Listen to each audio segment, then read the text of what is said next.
Hello' guys, আজি মেকুৰী পোৱালিটোৰ পৰাই ভিডিঅ'টো আৰম্ভ কৰিলোঁ। মেকুৰী পোৱালিটোৱে সদায় মোৰ লগত এখন্তেক এনেদৰে নেখেলিলে তাৰ হেঁপাহে নপলায়।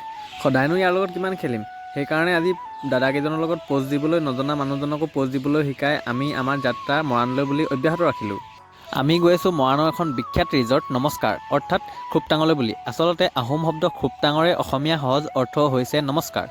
সেয়া শিকিলেই নহয় মোৰ পৰা এটা নজনা কথা। এনেদৰে শিকি থাকিবলৈ, জানি থাকিবলৈ মোৰ চেনেলটো ছাবস্ক্ৰাইব কৰিবলৈ একেবাৰে নাপাহৰিব। ৰিজৰ্টত সোমাই বাঁহেৰে তৈয়াৰী চকী টেবুলৰ পৰা আৰম্ভ কৰি থলুৱা সামগ্ৰীসমূহলৈকে ইয়াত যিদৰে উপস্থাপন কৰা হৈছে দেখিয়ে কিবা মনটো ভাল লাগি গ'ল। পিছে ডলাখনৰ আৰু এটা নতুন ব্যৱহাৰ শিকিলোঁ দেই, আপোনালোকেও শিকি থ'ব। কাষতে থকা মৰহি যোৱা হাৰ্টটোক ইগন'ৰ কৰি আমি ওলালোঁ ৰিজৰ্টলৈ অহা মেইন কাৰণটো পূৰণ কৰিবলৈ, অৰ্থাৎ খাবলৈ বুলি।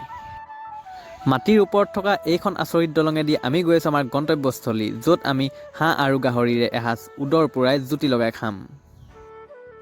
কাষতে আকৌ দিৰৈ নৈখন, কি যে সুন্দৰ পৰিৱেশ। অৰ্ডাৰ দিছিলোঁহে মাথো, আহিলেই নহয় গাহৰি আৰু হাঁহৰ লগতে 10-12টা আইটেম। এতিয়া পিছে কোনটো খাম আৰু কোনটো নাখাম লাগিব। পিছে খানাখিনি দেখি কিন্তু সকলোৰে মুখত এটি এটি হাঁহি বিৰিঙি উঠিল। খানাটো আহিলে যেতিয়া দেৰি কৰিতো লাভ নাই, নিজৰ নিজৰ থালিখন সজাই লোৱাৰহে কথা আৰু। হাঁহ, গাহৰি, পাপৰ, কি খাব আপুনি?